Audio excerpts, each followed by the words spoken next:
Ebrahim Raisi کون ہیں؟ Ebrahim Raisi 60 برس کے ہیں اور وہ اپنے کریئر میں زیادہ وقت پراسیکیوٹر کے طور پر فرائض سر انجام دیتے رہے ہیں۔ انہیں 2019 میں عدلیہ کا سربراہ منتخب کیا گیا۔ سن 2017 میں وہ صدر حسن روحانی سے بڑے مارجن سے ہار گئے تھے۔ فارسی کے مطابق ابراہیم رئیسی نے مارچ 2016 میں ایران کے سب سے امیر اور اہم ترین مذہبی ادارے امام رضا فاؤنڈیشن آستان قدس رضوی کا انتظام سنبھال لیا۔ یہ ادارہ مشہد میں امام رضا کے مزار کی نگرانی کرتا ہے۔ یہ عہدہ بہت اہمیت کا حامل ہے کیونکہ اس ادارے کا بجٹ اربوں ڈالر کے برابر ہے اور یہ فاؤنڈیشن ایران کے دوسرے بڑے شہر مشہد میں اور تیل و گیس کمپنیوں اور کارخانوں میں آدھی اراضی کی مالک ہے۔ ایران میں متعدد لوگوں کے خیال میں اس منصب پر ان کی تقرری کا مطلب یہ ہے کہ سپریم لیڈر آیت اللہ خامنائی انہیں آئندہ انتخابات میں کامیاب کرانے کے بھی خواہشمند تھے۔ ابراہیم رئیسی اپنے آپ کو بدعنوانی کے خاتمے اور معاشی مسائل کے حل کے لیے بہترین انتخاب کے طور پر پیش کرتے ہیں۔ تاہم متعدد ایرانی اور انسانی حقوق کے علمبردار ان کے 1980 کی دہائی میں سیاسی قیدیوں کے بڑے پیمانے پر قتل میں کردار پر تحفظات کا اظہار کرتے ہیں۔ ایران نے کبھی بڑے پیمانے پر قتل کو تسلیم نہیں کیا ہے اور ابراہیم رئیسی نے بھی کبھی اپنے اوپر لگائے گئے الزامات پر کچھ نہیں کہا۔ Getty images. ابراہیم رئیسی کی فتح کے ایران اور دیگر دنیا پر کیا اثرات مرتب ہوں گے؟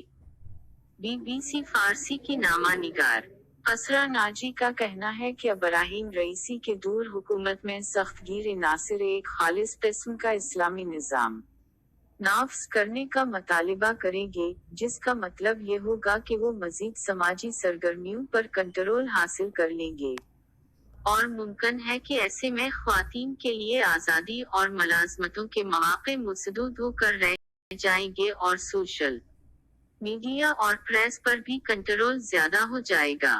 سخت گیر خیالات والوں کو مغرب شک کی نگاہ سے دیکھتا ہے، مگر ابراہیم رئیسی اور سپریم لیڈر خامنائی ایران کی جوہری پروگرام کے عالمی معاہدے میں واپسی کے خواہاں ہیں۔ سن 2015 میں ایران نے جس جامع حکمت عملی کے پلان پر دستخط کے ذریعے جوہری سرگرمیاں کرنے پر اتفاق کرنے پر ایران کو مغربی ممالک کی طرف سے عائد کی گئی پابندیوں میں ریلیف ملا تھا، امریکہ اس معاہدے سے 2018 میں نکل گیا تھا اور صدر ٹرمپ کی انتظامیہ نے ایک بار پھر ایران پر سخت پابندیاں عائد کر دی تھی۔ ان پابندیوں سے عام ایرانی کی زندگی پر سخت اثرات مرتب ہوئے، جس سے بڑے پیمانے پر عدم اطمینان جیسی کیفیت پیدا ہوئی۔ ایران نے ایک بار پھر جوہری سرگرمیوں کو رواں رکھنے کا اعلان کیا۔ صدر جو بائیڈن کے منتخب ہونے کے بعد وینا میں امریکہ اور ایران کے درمیان ایک بار پھر اس معاہدے کی بحالی بات چیت کا سلسلہ شروع ہو گیا ہے، تاہم دونوں فریق ایک دوسرے کو پہل کرنے کا کہہ رہے ہیں۔ یہ بھی پڑھیے گیٹی امیجز۔ کیا صدارتی انتخابات آزادانہ تھے؟ اس وقت ایران کے صدارتی انتخابات کی گنتی جاری ہے۔ ریاستی ٹی وی کے مطابق ابراہیم رئیسی نے ابھی تک 62% ووٹ حاصل کیے ہیں۔ ڈالے گئے تقریباً 2,80,00,000 ووٹوں میں 1,80,00,000 ووٹ صرف ابراہیم رئیسی نے حاصل کیے ہیں۔ ان انتخابات میں تقریباً 6 کروڑ ووٹرز رائے حق دہی استعمال کرنے کے اہل تھے۔